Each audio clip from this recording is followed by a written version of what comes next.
হব ভাই আজি এই অবতার মধু আয়োজন অঙ্গদার হল বসন্ত ঋতু পালনের হেতু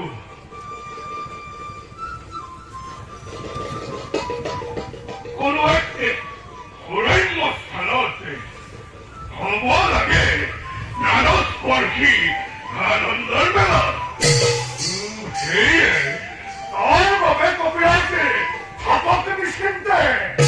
মহায়োজন নেবে হল সমপন্নে সুৰম্যৰ স্থানত গৈ সকলোটি ৰৈ আছে কপিৰাজৰ চৰণ সেৱতে মোৰ কোনে আজি কৰিব লক্ষণ বহুদিন হনুমানে ৰাস্তা ৰাখি বহুতক পৰিচয় আজি মই গৰক্ষী হৈ কিষ্কিন্ধাৰ ৰাখিম সন্মান